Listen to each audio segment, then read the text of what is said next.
Hey guys, my name's Amani Simpson and this is my testimony.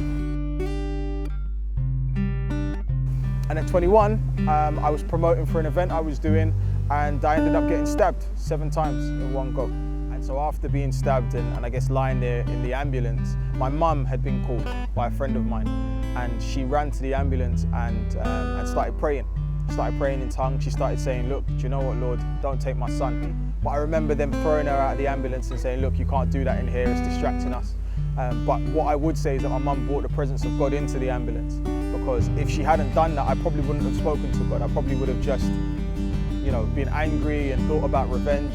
But essentially what I did at that point is I had a conversation with God and I said, look, I don't know if I believe in you, Lord. I don't know if this God that I've been shown in church is real. But if I die now, I believe, based on what I've been told, that I'm going to either go to heaven or hell, and I'm not ready to die. So I need you to give me another chance, please. And I said, look, I've never been married. I've never had a son. I've never almost rekindled the relationship with my family or changed the perceptions that people had of me. And I said, please give me another chance. If you give me another chance, I will steer young people away from some of the negative things that I was doing, and I'd make sure that I live for you and that people will be able to see the light through the life that I was living.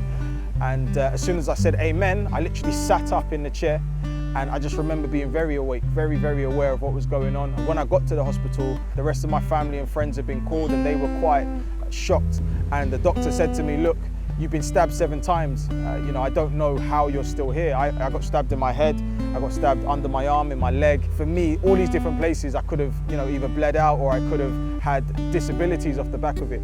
But he said, there's something that you're here to do, and essentially you can leave tomorrow. And I just remember breaking down with my dad, who was in the room with me at the time, and then going on this journey of self-discovery, and really just looking at what I could do next. I was sitting in a church, the church I got baptized in, and the pastor said, if Jesus was alive right now, he wouldn't be sitting in church. He'd be actively going out and being the light in the community and living by example.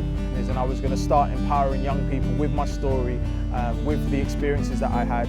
And we started with events, and then that led on to meeting other people in entertainment like Javan Wade. We've come into partnership to create the short film in the hope that we can empower young people around London, around the globe, to really, number one, be authentic, but also, most importantly, to be God-centered and to find Christ. I wouldn't change anything. I said recently in a newspaper article that I'm glad I got stabbed, because me getting stabbed at 21 has allowed me to be the man I am today at 28. My name's Amani Simpson, and that was my testimony. Visit testified.com for these and other testimonies.